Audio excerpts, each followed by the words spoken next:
Welcome to Trauma, Healing, and the Child's Mind series.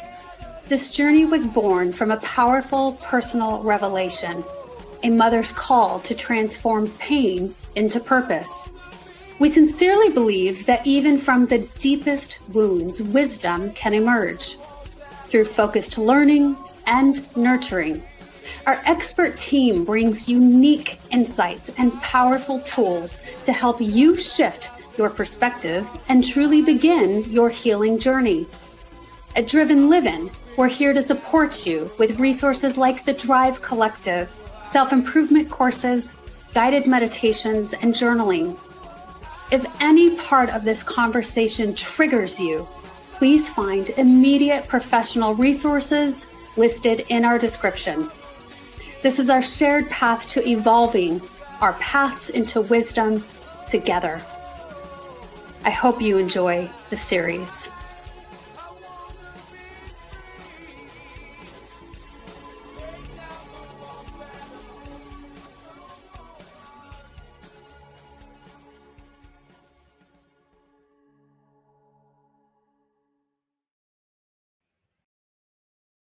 Rewiring trauma, EMDR, neurofeedback, and healing from child tragedies with Carlina Leon. Today, we address the deep emotional pain and changes faced by survivors and understanding how complex PTSD changes the brain. Carlina shares the many feelings trauma survivors experience, such as overwhelming anger, especially with children, emptiness despite outward success, shame and fear of judgment, resentment and the burden of others' mistakes, loneliness and isolation, and hesitation and fear of intimacy. Carlina will discuss how neurofeedback and EMDR can help rewire the brain impacted by childhood trauma, offering hope and practical strategies for reclaiming life.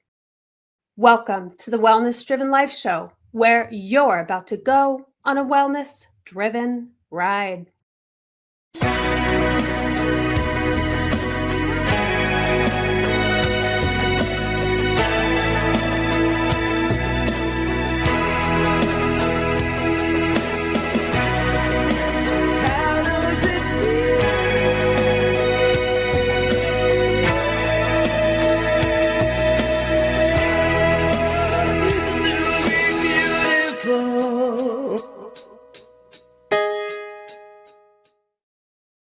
Welcome. Let me share a little bit about the incredible guest that we have with us today. Carlina Leon is a psychological trauma and victimology expert specializing in neurofeedback and EMDR. With a focus on healing from childhood trauma, Carlina helps individuals understand and overcome the invisible wounds of abuse. She brings a compassionate and empowering approach to her work, addressing the complexities of PTSD, survivor shame, and the impact of trauma on the brain. Through her expertise, she offers practical tools and hope for reclaiming life and finding inner peace. I am so pleased to help welcome with us today, Carlina. Welcome, Carlina, to the Wellness Driven Life Show. Thank you. Thank you for having me. It's very exciting. It's a pleasure. Yes. And, these conversations are so pertinent. And so thank you so much for being a part of this incredible series that we have on the Wellness Driven Life Show. Let's get started by sharing a little bit more about yourself so the audience can get to know you further. Sure. Well, I am Carlina, like you described, like you just mentioned. I am from Venezuela. I graduated as a psychologist in Venezuela about 25 years ago. And as I graduated, I started working with different populations after a big flood that happened in Venezuela, where the whole state was like completely flooded. And I realized how minimum and how short, like how lacking were the tools that we had at the time to deal with trauma. And so as a young psychologist, working with survivors of that flood, but also realizing that there were also many other challenges that the community was facing. I was faced with somebody telling me or asking me to help them or help their children, and knowing that I didn't have what it took to really support them other than listening to them. And so from there, I started like, no, there has to be a better way than this. And it began my this journey of like this commitment to say, no, we have to like do better than what we do right now for survivors. So many people go into this sort of work because they've had a very drastic experience about being traumatized in some capacity. And so this is a trauma where you have lost everything, right? All of the physical possessions, the shelter, the safety, all of those things that we sometimes take advantage of until it's gone, right? Right. And it is extraordinarily difficult to move on because there's that time period where you don't have a home, you don't have your normal routine, you're out of your routine because everything is completely different, and that really shakes everybody up. And I like to call it often an identity crisis, because whether it's losing our home, losing our jobs, losing our faith in things, some sort of other trauma that we have had maybe against us by another human being, they shake up our inner self and our turmoil, and they make us question who we think that we are. Sure. Yeah. Well, I think that is who we are is a work in progress. And so yeah, those that are always that they're always going to be predictable. I call it developmental crisis, right? When we reach like the teenage years or become young adults or become moms or dads or parents or whatever, there's going to be like a shift and a reinvention of what the identity, because the developmental stage is coming, and also there is a decision sometimes to be a different person because something you are decided that whoever we are doesn't fit. But then also there are like those crises that are unexpected or something that we're not choosing. Okay, and then also the change for the identity has to happen in those moments. So yeah, like that's part of the whole process of overcoming and redefining who you are. Sometimes sometimes it's like it's coming from a place that we really want to be better or be different people, but sometimes it's coming from a place that we didn't expect, that just happened to us, and we have to make the best of it. Yes. Remind me again, developmental, what did you term it? Developmental crisis or milestones, right? So when Developmental you're going crisis. I love that. milestones, yes, when you're going from like, being at home to kindergarten, then from being like in junior high to high school, etc. You know what I love about that, Carlina, is that there's this sense of continuous evolving that, like when you call it a developmental growth, it's that it continues to grow, right? And we continue to evolve into something else. It's not stagnation. So when we're hit hard in life by something traumatic, it's easy in that moment for long periods, even years, sometimes even decades, to feel stagnant and like there's no room for growth, and we're just stuck and we don't know how to move forward. So I really like that choice of wording because it really heightens the aspect of continuous evolvement again. What were some of the things that came up for you when you started going into this work? I know that you said you noticed that there was a stronger need to working with people when something, some life crisis hit hard, and you wanted to give them more resources. What were some of the things that you learned and loved the best, that were most effective when things like this happen? I will answer that question, but I would also want to go back to a comment that you just made about the parts about what, feeling stagnant. And in my experience, many people feel like they get stuck in life. And I don't necessarily believe that. I think that it's a part of us that get stuck in some things, but there are other parts that keep growing. And so sometimes when I talk to survivors and they tell me like like I'm pinpointing like this part hasn't grown or this part of you hasn't matured, they tell me, or this part seems to feel vulnerable or feels like weak. They tell me like, oh, but I feel I'm super strong. I'm a very mature and strong and driven person. And my response to that is like, yes, you are that person, but there is a part of you that got stuck in a particular moment in life.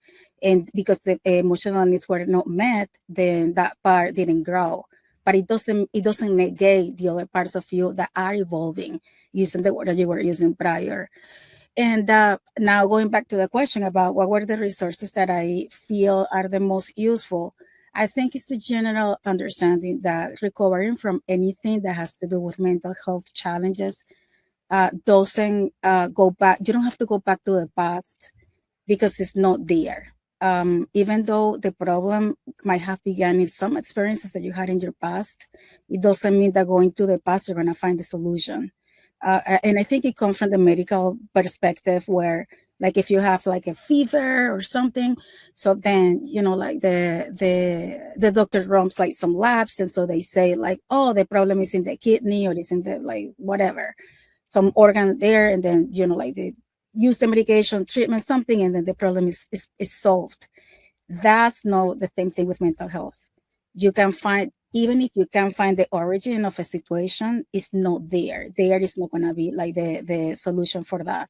So it's important to look like to the future, like how you are, like what are the tools that you're using right now. It doesn't mean that I don't process trauma at some point, but to gain the stability, normalcy, or the sense of normalcy, you know, in your life, it begins with looking at the present and future, not the past. I would say like that's the first myth I would add, because I think the media throws that a lot, right? Like that pivotal moment where people like find it, like the insight that changes their life, and then they become a different human being. Like, yeah, it can happen, but like that's not really like how it goes. I can't tell you how much I appreciate you bringing up that point. And I have often myself in thought wanted to be like, you know, if you stay there for too long, you're just continuously rehashing it. And like you said, it's important to, yes, go there and you know, work it out really more for the understanding or the awareness that, okay, yes, this is an issue, and now what? Right. And we keep moving forward. And so I love that you bring that up, because I couldn't agree with you more. There's many people, and like you mentioned, maybe a myth, right, of just working it out, or do I dare say, you know, going back to all of the you know, past traumas or everything. Yes, we have all of that embedded inside of us, and we can acknowledge that and move forward. And the more that we continue to work on ourselves and heal ourselves, then that in essence helps heal the past. Yeah, no, of course. And also, well, I also have found that the better that you're doing, the more appreciative also that you become of that past too. Because like, Yes. whenever you know, like I see, for example, my mom, like, or my aunts, like they were like super strong Latina women in Venezuela.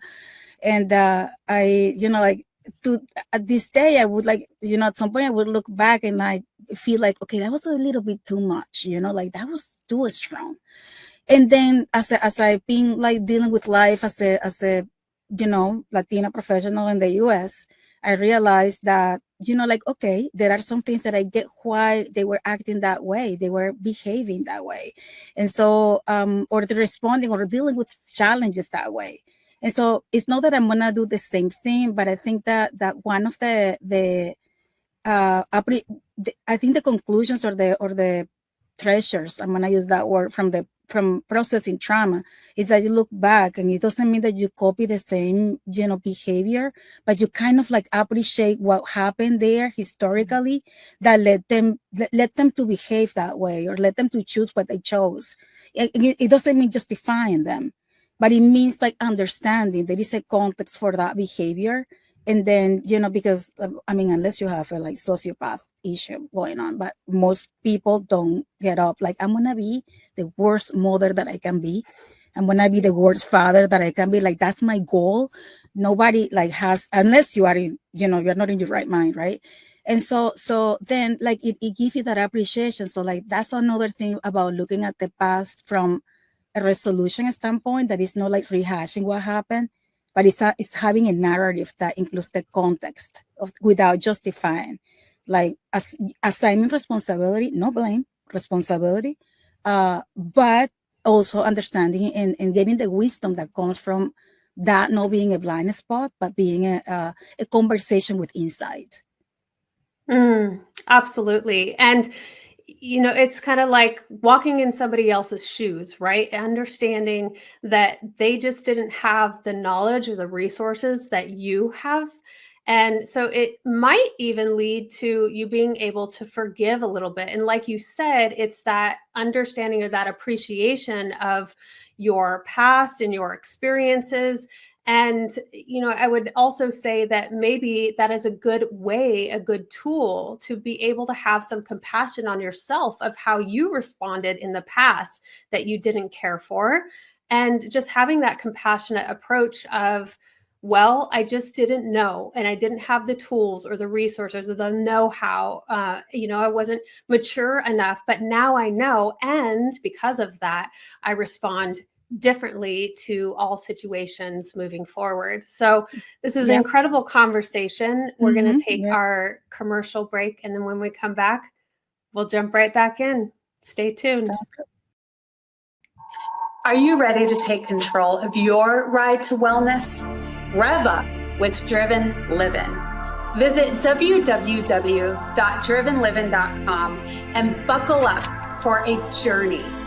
Get exclusive access to our Wellness Driven Life Show guest portal, where you can dive deep into the minds of our esteemed guests. Sign up for our newsletter and get insider scoops on these distinguished personalities. It's like having a backstage pass to their life-changing wisdom. But that's not all. You'll also receive a free hug. You heard me right, a free hug. An enlightening ebook from the Driven Living team. Discover the science-backed benefits of hugging yourself. It's a fill-up for your wellness tank. Because at Driven Living, we believe in fueling your journey to wellness, both physically and psychologically. So what are you waiting for? Visit www.drivenliving.com today. Welcome back, everyone, here with Carlina, Leon, and we're having an incredible conversation. Carlina, you are already giving us so much to mull on, to ponder, to understand when it comes to trauma healing. Yeah, well, thank you. By the way, I love the commercial, like give yourself a hug. I love it. Very important. And so, I was just sharing with you like some of the myth that has to do with recovery and what has to do with resolution. Because honestly, I believe that the biggest challenge for survivors is to overcome what the media has portrayed that recovery looks like. And so and also the possibility of recovery. Usually you see survivors of childhood trauma, being like somebody struggling with drug addictions or sex addiction, or someone is struggling with something really difficult. And yes, true that there are many survivors that struggle with those challenges.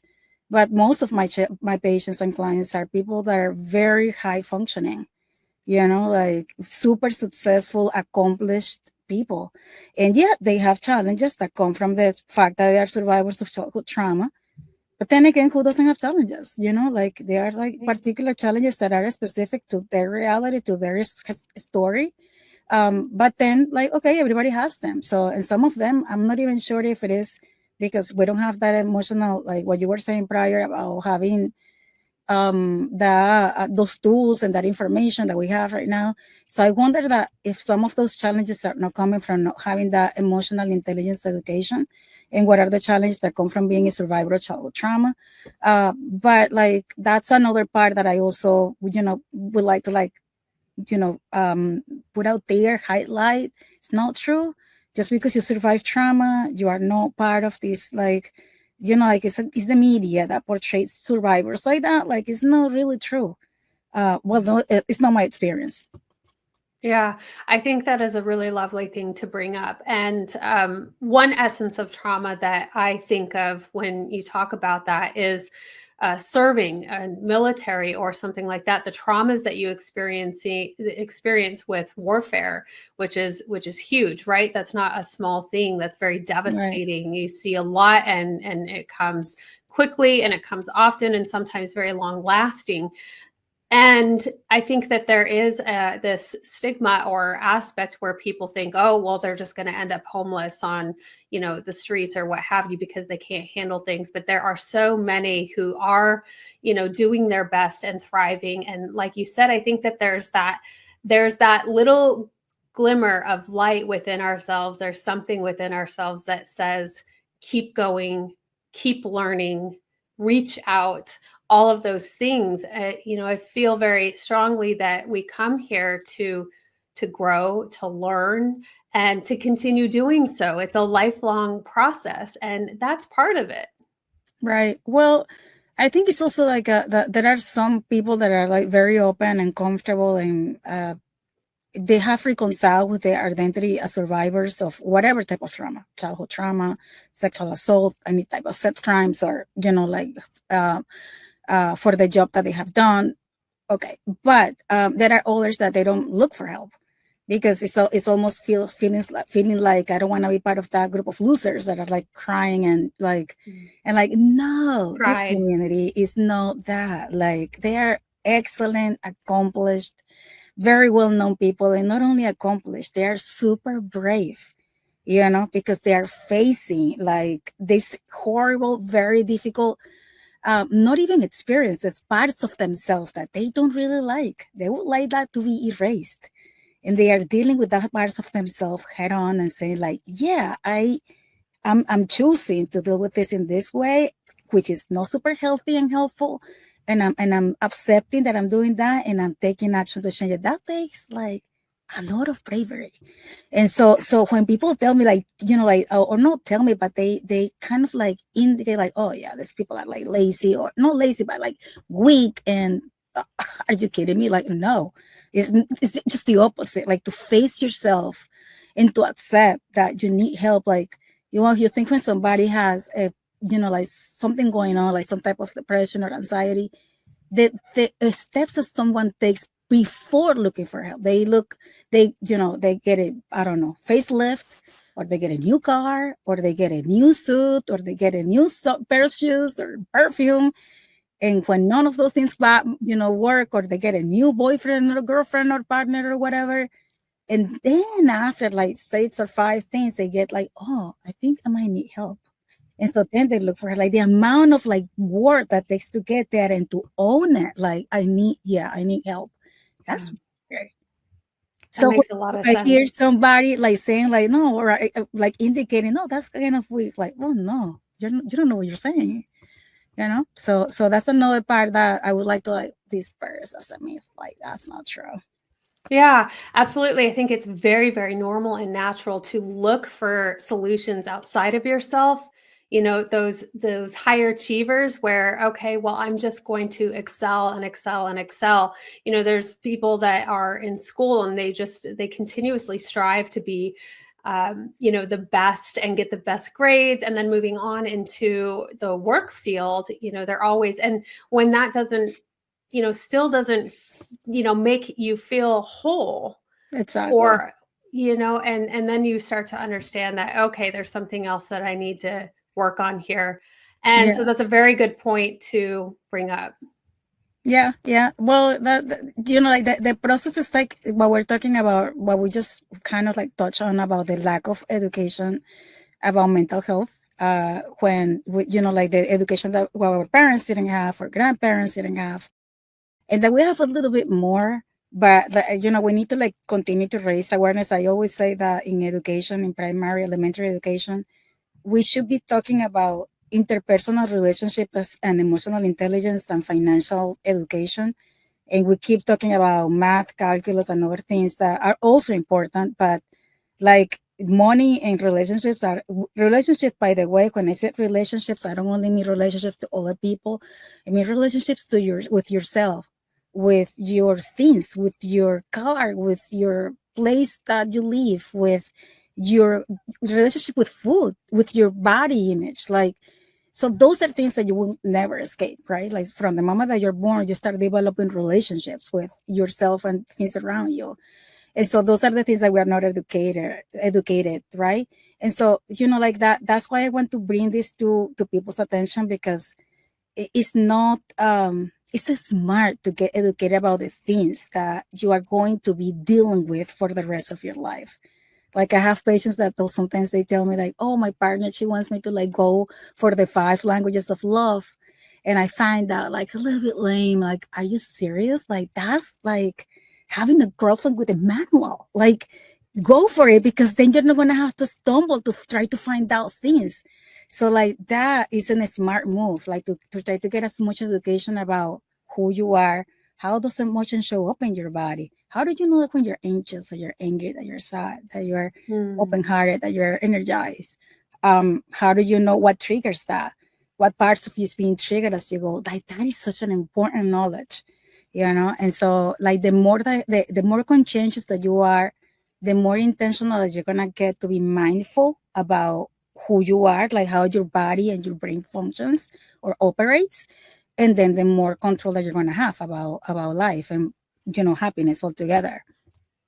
You know, Carlina, going into that neurofeedback aspect, the things that you really like, for me, it was really, really empowering to understand that because the body is a robot controlled by the mind, right? And when we have an experience that we perceive as traumatic, we naturally replay that over and over and over in our mind. And initially, it's not a trauma, right? But it becomes a trauma because we've replayed it in our mind so much and so often and frequently. And now our body, anytime we have a trigger or we are reminded by it, or just simply automatically, we're not showing up as our best self because we want to respond to that trauma that keeps coming up in our minds.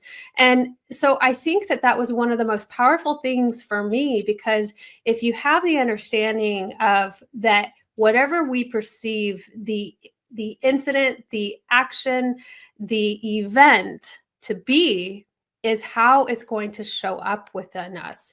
And so if we have that understanding, it's a lot easier to be like, okay, I don't want this to turn into anything major for me, to where it's going to take me a lot longer to heal from or get out from. What are your thoughts on that?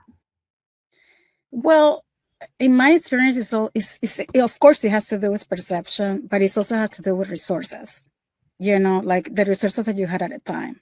So you don't, for example, like the younger that you are, the less resources, cognitive resources that you have. And so something dramatic happens, and then the child, what they have is to freeze as a resource, as a way to survive. They don't have much. And so the brain understands that, okay, so freezing is a response that let you to be alive, let you to survive, because here you are today. And so anytime that another trigger takes place, the body is going to freeze, because the body recorded that as the survival response that was successful at that time. And then, so talking about resources, the part of the trauma is also like about, how many resources do I perceive that I have to deal with the situation. Let's say that I'm driving my car and I'm going to like an area where there is no a lot of signal, and I got a flat tire, and then I have a flat tire, and maybe I don't know how to change the tire, or maybe I don't have the spare, but I don't have any way to communicate with anyone because I'm in an area where there is no signal. So in that moment, that, like the lack of resources, it's not the event itself, it's the lack of resources that I have to deal with the event, to overcome and be successful overcoming the event. But if I am in the same scenario, but I have my spare and I know how to change it and whatever, or I'm with someone that can do it, it's stressful. It's not something that I'm expecting to deal with, but I can handle it. I have the resources to handle it, So that's how something that is developmental can be a traumatic experience, but it's not because it's traumatic itself. It's because the parents, the teenager, the school, the system didn't have the resources to deal with the situation, and then it became a problem. It became a traumatic experience. So I would say, like, yes, it's perception, but it's also perception against like the resources. So that's why I hear so many people, like, especially my Caucasian clients, that like feel that if I, like maybe they feel sad about something, and but also feeling guilty for feeling sad, because like I know there are people that they go through so much more than this. And so it's like, what am I like? It's like a first world type of problem that they feel like, I don't even know why, like I'm getting like people that are going through horrible things, which is true, but that's not the point, because the pain doesn't become less legitimate because you, for any particular, group or community. It's not about what the problem is. It's about the resources that you feel that you have to overcome that problem. And it's okay, like it's great that you look older, you look around as a way to have perspective, and as a way to show, to regain some gratitude for the things that you do have. But it doesn't mean that because you do have other things, that you have all the resources in the world, and that therefore you are not allowed, or you don't have permission to feel any type of stress or trauma. So that's the I would say, like, the elements to conclude on that. That's an excellent point to bring up, especially when it comes to children, because they don't even know how to utilize resources, because they don't have the control or the power to do so. They're not at the particular stage in life, right, to be able to just have that. They have to rely on others outside of themselves. And unfortunately, sometimes those people that they have to rely on are not healthy human beings, and they're the ones who are even inflicting the abuse or trauma or what have you. So I really appreciate that you brought that up, the resources. It makes a whole lot of sense on how we respond, because we certainly don't feel empowered if we don't have resources, right? If we don't know how to, and it's a diminishing aspect. And so it makes a lot of sense. And then, like you mentioned, your body likes to go back to that moment of how you responded the first time. So you use a lot of EMDR, that the neuro aspects. Share with us a little bit about what you do, how you do it, what you love the most. I well, I love the whole thing. First of all, I think that every person is an adventure. Every person is like, it's such a big world for me to like explore. That's how I see it. And I am not a psychologist, but by the way, I'm a mental health counselor in the U.S., a psychologist degree. I got it in Venezuela, but so I want to make sure that the credentials are accurate. But like the question that I always had is what leads somebody to behave in a particular way. How like, for example, I'm looking at you and I'm wondering, like, how did you decide to do this podcast? What about my profile, like, like, interests you? How come it's child abuse? Like, like, I haven't asked those questions because I'm not the interviewer. But if we were in another contest, I would ask you, like, hey, how come this is like the thing for you? So that's my inner curiosity. Like, I'm always wondering, like, what leads people to behave in what way, and to feel that able and willing to do something, any decision, right? So that's one thing. So that's why I love the whole thing, understanding the whole dynamic. But also, the way that it works, at least with me, is that I do a lot of building up and resourcing at the beginning.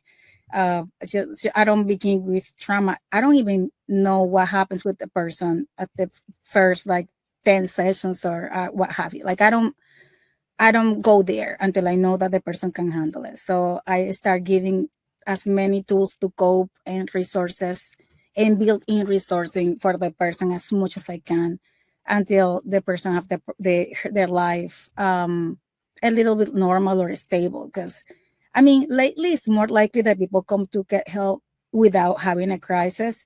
But most of the time, or a good chunk of the time, people come to look for therapy when they're going through a crisis. And so I have to make sure that they are stable, that they have a sense that they have control over their lives and challenges and different roles in life. And then when that is stable, we have the conversation to decide if we want to process trauma, because that is a whole journey in itself. And so if they decide that they want to process trauma, then we do that. And then if they decide that, no, I want to take a break, you're allowed. I mean, it's understandable. You know what you can take. So that's what it looks like. There's so much great appreciation for that aspect of addressing something, or, it's a gentle approach where someone feels safe and confident and are, again, going back to that confidence thing, they feel confident enough to be able to speak about something like that. And, more comes out in that regard. You start to look at things in a different way, and you can heal a lot easier when you have already come to a moment of relax and you feel okay and in that particular situation. So that's a beautiful way that you bring that to light. I want to make sure that everyone knows where to find you. So we've had it displayed on the screen here for those of you watching, and for those of you listening in, carlinaleon.com, easy peasy. It is also in the description below. Check out her site and see what all she does. If you've listened this far, you really have enjoyed the conversation, and she's a beautiful light. Thank you so much for sharing. Appreciate it. I am. I'm kidding. Yeah. You are so welcome. Well, Carlina, you have been an incredible guest on the Wellness Driven Life Show. Is there anything else you want to share with our audience today? Yes, sure. I want to say that the fact that you're listening to this, it means to me that you are already on your journey. Like, nobody reaches out or try to listen to any content like this without having an interest to be a better person. And so if you're dealing with some type of shame because of choices that you have made, or this, or actions or behaviors, just know that, first of all, that you are not alone, and also that's not who you are. If that was the person that you are, you wouldn't be listening to this. You wouldn't be trying to be a better version of yourself. So stand on that truth that you're in this journey to be better, as a way to gain the strength to continue on until you get where you want to get. That's what I would like to say. Beautifully said. Thank you. Thank you. Mm-hmm. Yeah. Yeah. Well, thank you so much for having me. It was lovely. Absolute pleasure. Thank you for being a part of the series. And thank you to our audience, because without you, the show wouldn't be possible. So goodbye for now, and we will see you next time. Bye.